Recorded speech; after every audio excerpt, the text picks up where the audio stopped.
Hello दोस्तों, आइए आप सबका स्वागत है हमारे YouTube चैनल पीके ज्ञान मस्ती में। आज हम लोग एक नया चैप्टर शुरू कर रहे हैं, त्रिकोणमिति। तो इसको मैं बिल्कुल जीरो लेवल से पढ़ाऊंगा। मतलब यदि आप पहले कहीं ट्रिग्नोमेट्री नहीं पढ़े हैं या फिर इसके बारे में जानकारी नहीं है, फिर भी इस वीडियो को जो मैं बताने जा रहा हूँ, ट्रिग्नोमेट्री में जो कुछ भी मैं पढ़ाने जा रहा हूँ, इसको यदि क्रम से देखते चलेंगे तो आपको ट्रिग्नोमेट्री में लगभग हर सवाल आप समझ लेंगे, हल कर लेंगे। तो थ्योरी जो है बिल्कुल शुरू से हम लोग पढ़ने जा रहे हैं। चलिए इसको शुरू करते हैं। तो देखिए, हम लोग का पहला है कि त्रिकोणमिति। इसके बारे में समझते हैं कि कहते किसे हैं। तो देखिए, त्रिकोणमिति जो है ये दो शब्दों से मिलकर बना है। एक शब्द है त्रिकोण और दूसरा शब्द है मिति। त्रिकोण का मतलब क्या है? तीन कोणों वाली बंद आकृति। तीन कोणों वाली बंद आकृति मतलब एक ऐसी आकृति जिसमें तीन कोण बने। और मिति का मतलब है मापन। मिति का मतलब क्या है? मापन। तो तीन कोणों वाली बंद आकृति, तो तीन कोण वाली बंद आकृति बनाएंगे मतलब क्या? त्रिभुज न। तो त्रिकोणमिति गणित की एक ऐसी शाखा है जिसके अंतर्गत किसी त्रिभुज में कोण तथा जो भुजा है ना, कोण तथा भुजा, इनके बीच जो संबंध है, कोण और भुजाओं के बीच जो संबंध है, इसके बारे में अध्ययन किया जाता है। तो आप त्रिकोणमिति का परिभाषा दे सकते हैं कि त्रिकोणमिति गणित की वह शाखा है जिसके अंतर्गत किसी त्रिभुज के कोणों तथा भुजाओं के बीच संबंधों का अध्ययन किया जाता है, उसके बारे में पढ़ा जाता है। चलिए आगे शुरू करते हैं, इसको और आगे पढ़ते हैं। त्रिकोणमिति में आगे समझते हैं हम लोग कि त्रिकोणमिति अनुपात क्या होता है। तो इसको समझने के लिए पहले एक चीज यहां समझ लीजिए। आप ये पढ़े होंगे समकोण त्रिभुज। समकोण त्रिभुज, तो ध्यान से समझिएगा। ए बी सी, देखिए तो ये जो त्रिभुज है कैसा त्रिभुज है? समकोण त्रिभुज। और इसका कोण बी जो है 90 अंश है। एंगल ए, ये कोण ए जो है न्यून कोण है ना, कोण ए क्या है? न्यून कोण है।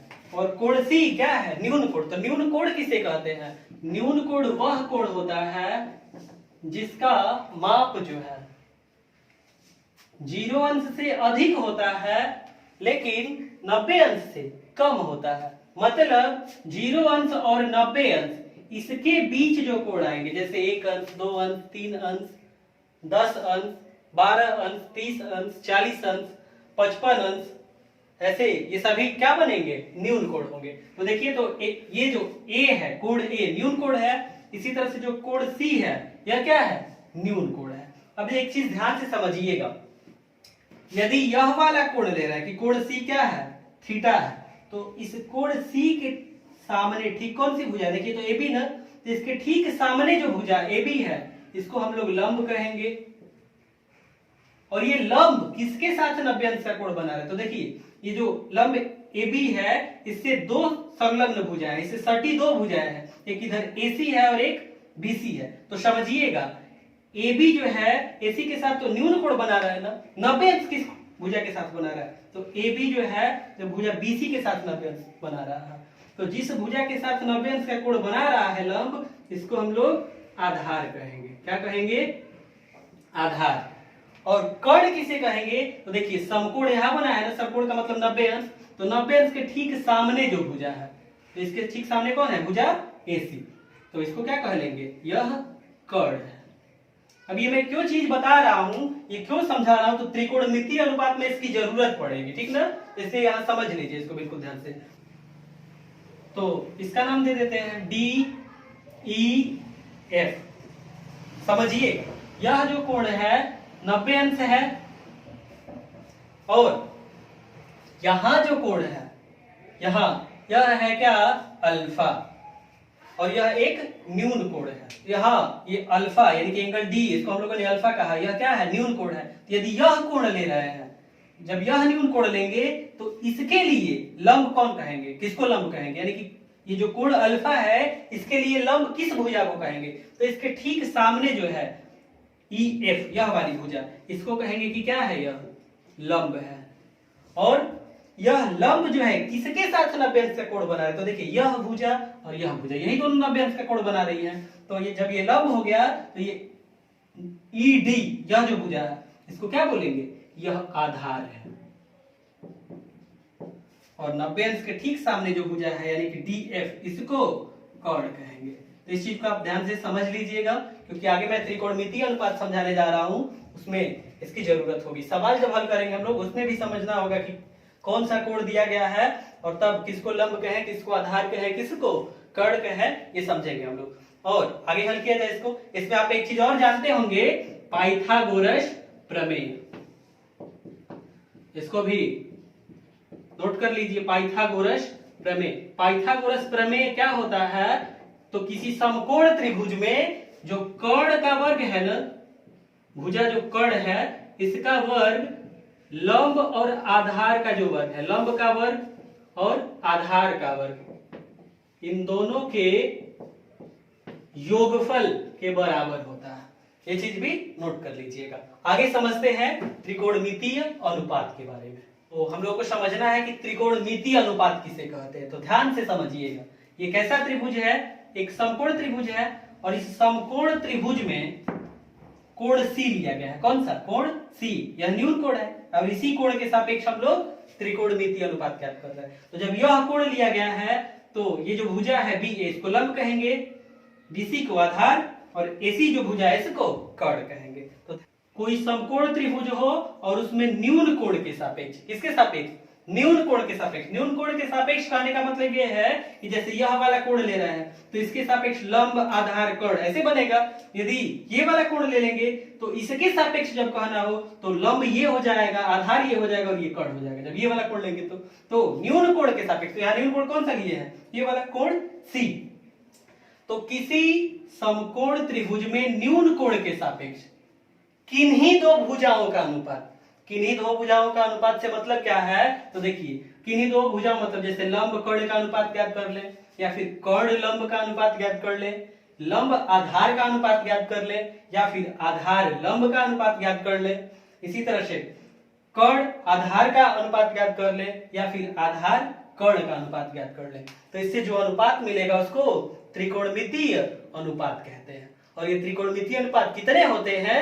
6 होते हैं। कौन कौन? मैं लिखा। तो हम लोगों ने पढ़ा कि किसी समकोण त्रिभुज में न्यून कोण के सापेक्ष किन्हीं दो भुजाओं का अनुपात जब ज्ञात करेंगे हम लोग तो उसे त्रिकोणमितीय अनुपात कहेंगे। और 6 त्रिकोणमितीय अनुपात होते हैं। कौन कौन से? साइने, जिसको हिंदी में ज्या बोलते हैं, कोसाइने, जिसको हिंदी में कोज्या कहते हैं, टेंजेंट, जिसको हिंदी में स्पर्शज्या बोलते हैं, कोटेंजेंट, जिसको कोस्पर्शज्या बोलते हैं हिंदी में, सिकेंट, जिसको हिंदी में व्यूकोज्या कहते हैं, कोसिकेंट, जिसको हिंदी में व्यूज्या कहते हैं। तो आप इसको याद कर लेंगे कि कितने त्रिकोणमितीय अनुपात होते हैं? 6।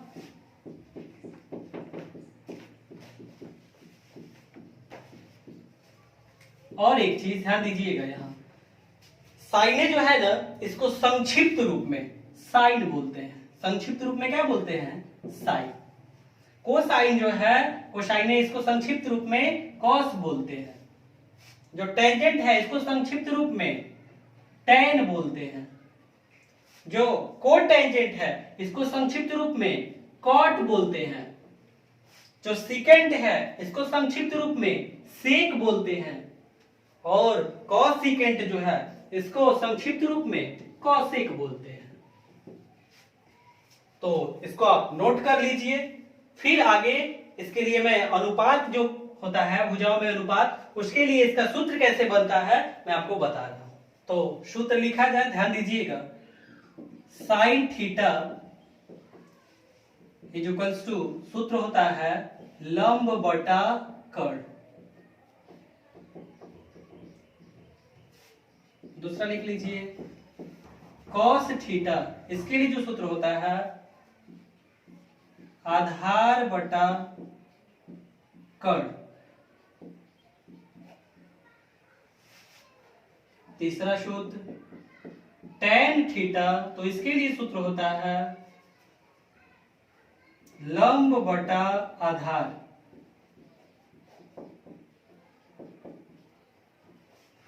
चौथा सूत्र है कॉट थीटा इक्वल्स टू, सूत्र होता है आधार बटा लंब।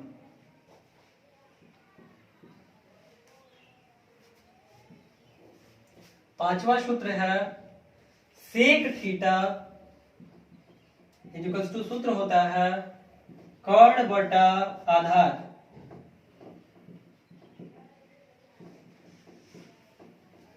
छह नंबर सूत्र है cosec theta, cosec theta equals to, सूत्र होता है कर्ण बटा लंब।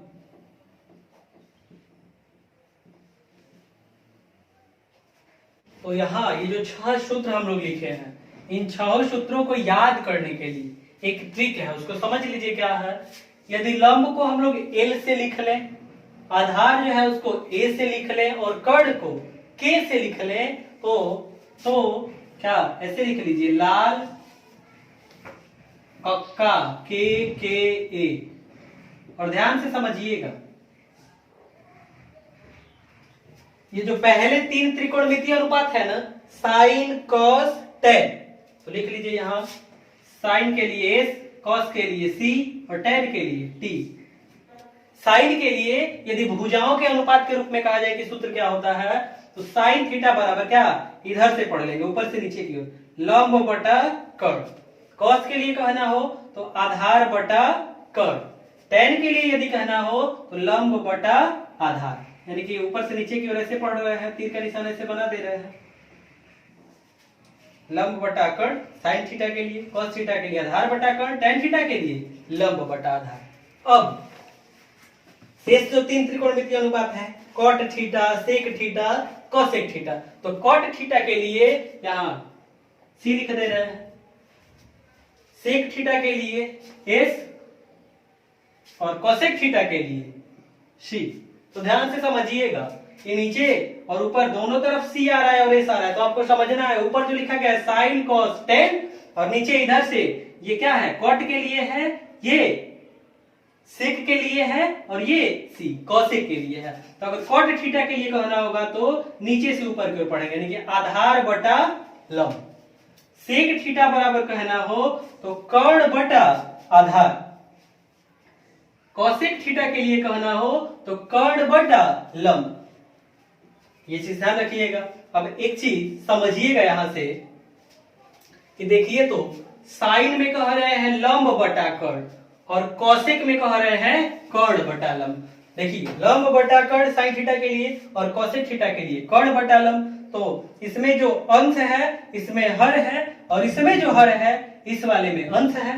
तो यहां से साइन थीटा और कौशिक थीटा में संबंध होता है क्या, व्युत्क्रम का, यानी कि 1 कौशिक थीटा होता है क्या, साइन थीटा बराबर। ये नोट कर लेंगे आप। इसी प्रकार से आगे देखिए, तो कॉस थीटा में कह रहे हैं आधार बटा कर्ण और सेक थीटा में कह रहे हैं कर्ण बटा आधार। तो सेक थीटा और कॉस थीटा भी क्या है, एक दूसरे के व्युत्क्रम है, यानी कि कॉस थीटा इक्वल्स टू क्या, 1 सेक थीटा। बिल्कुल इसी तरह से आगे देखिए, टेन थीटा में लिखा गया है लंब बटा आधार, टेन थीटा बराबर, और कॉट थीटा बराबर आधार बटा लंब। तो टेन थीटा और कॉट थीटा भी एक दूसरे के व्युत्क्रम है, यानी कि टेन थीटा इक्वल्स टू बनेगा 1 कॉट थीटा। इसको भी आप याद कर लीजिएगा। तो आगे सूत्र देखिए, तो यहां देखिए, तो साइन थीटा है ना, साइन थीटा बराबर लंब बटा कर्ण। जरा दोनों पक्षों का वर्ग कीजिए तो क्या बनेगा, साइन स्क्वायर थीटा बराबर लंब का वर्ग बटा में कर्ण का वर्ग बनेगा। ऐसे लंब का वर्ग बटा में कर्ण का वर्ग। कॉस थीटा जो है इसका जरा वर्ग कीजिए तो क्या बनेगा, ये तो cos square theta, cos square theta बराबर क्या बनेगा, आधार का वर्ग बटा में कर्ण का वर्ग बनेगा। ऐसे इन दोनों को जोड़ लीजिए। दोनों को जब जोड़ लेंगे हम लोग तो sine square theta plus cos square theta is equals to क्या, ध्यान से समझिएगा, हर में कर्ण का वर्ग, इसमें भी कर्ण का वर्ग, तो अंश में जो है इन दोनों को जोड़ लेंगे, यानी बनेगा लंब का वर्ग प्लस आधार का वर्ग लंब का वर्ग प्लस आधार का वर्ग बटा में कर्ण का वर्ग। ध्यान से समझिएगा, तो लंब का वर्ग और आधार का वर्ग इन दोनों को यदि जोड़ते हैं तो क्या मिल जाता है? कर्ण का वर्ग मिल जाता है। ऐसा पाइथागोरस प्रमेय जानते हैं। तो लंब का वर्ग धन आधार का वर्ग, इसके जगह यह भी तो कह सकते हैं बराबर कर्ण का वर्ग, यानी किसके जगह लिख सकते हैं? लंब का वर्ग धन आधार के वर्ग, इसके जगह लिख सकते हैं कर्ण का वर्ग। तो लिख लिया जाए क्या? Sine square theta plus cos square theta is equals to क्या बनेगा? कर्ण का वर्ग बटा में कर्ण का वर्ग। बताइए क्या मिल जाएगा? कर्ण का वर्ग कट जाएगा एक बार में, तो यहां से मिल जाएगा सूत्र हम लोगों को sine square theta plus cos square theta is equals to 1। ये एक सूत्र मिल गया। बिल्कुल इसी तरह से और दो सूत्र बनेंगे। तो उसके लिए मैं क्या कर रहा हूं, इधर जो लिखा हूं ना इसको मिटा दे रहा हूं और उन सूत्रों को लिख दे रहा हूं। Sine square theta plus cos square theta is equals to क्या? 1। यहां से आप कई तरह से और सूत्र बना सकते हैं। जैसे अगर यही से कह दिया जाए कि sine square theta is equals to क्या बनेगा सूत्र? तो 1 माइनस कॉस स्क्वायर थीटा कह सकते हैं ऐसा। यहीं से आप यह भी बना सकते हैं कि यदि cos square theta is equals to कह दिया जाए सूत्र, तो क्या बना लेंगे आप? 1 माइनस साइन स्क्वायर थीटा। पक्षांतर करके ऐसे बना लिए हम लोग। Sec square theta minus tan square theta is equals to, हल करेंगे आप मिल जाएगा क्या? 1। आप बना के देखिएगा जैसे मैंने इसको समझाया, बनाएंगे आप तो मिल जाएगा इक्वल्स टू क्या? 1। इसको याद कर लीजिए। यहीं से आप और सूत्र बना सकते हैं पक्षांतर करके। इस sec square theta is equals to क्या होता है? तो ये माइनस tan स्क्वायर थीटा, इसको उधर भेज लीजिए तो 1 प्लस tan स्क्वायर थीटा। इसी तरह से अगर tan square theta is equals to बनाना हो तो tan square theta is equals to बनेगा सेक स्क्वायर थीटा माइनस 1। इसको आप याद कर लेंगे। आगे और सूत्र है, उसको भी मैं लिख दे रहा हूं यहाँ पे, इसको मिटा देना है। आगे सूत्र बनेगा क्या? इसी तरह से जैसे मैंने इसके लिए सूत्र सिद्ध कराया, बिल्कुल उसी तरह से बनाएंगे आप तो मिलेगा cosec square theta minus cot square theta बराबर cosec square theta minus cot square theta बराबर क्या मिलेगा? 1। यहीं से आप पक्षांतर करके भी सूत्र बनाएंगे तो कोसेक स्क्वायर थीटा बराबर क्या बनेगा? देखिए तो cosec square theta is equals to 1, ये माइनस कॉट स्क्वायर थीटा इधर आएगा तो प्लस में बन जाएगा कॉट स्क्वायर थीटा, तो 1 प्लस कॉट स्क्वायर थीटा।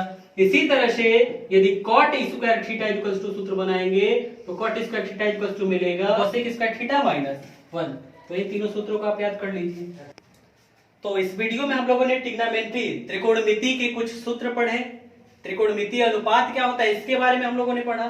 शेष जो सूत्र है और आगे इसमें जो थ्योरी सिद्धांत जो पढ़ना है हम लोगों को अगले वीडियो में हम लोग हल करेंगे। तो दोस्तों यदि ये जो वीडियो में जो कुछ भी मैं आपको समझा रहा हूँ, जो सूत्र बता रहा हूँ या जो कुछ भी थ्योरी में पढ़ा रहा हूँ, यदि ये चीजें आपको समझ में आता है, आपको पसंद आता है, तो इसे अपने दोस्तों के साथ शेयर कीजिए और हमारे चैनल पीके ज्ञान मस्ती को सब्सक्राइब कीजिए तथा साथ ही साथ आपके लिए जो मैं वीडियो बना रहा हूँ ये कैसा लगता है इसे कमेंट बॉक्स में बताइए। फिर मिलेंगे हम लोग अगले वीडियो में। जय हिंद दोस्तों।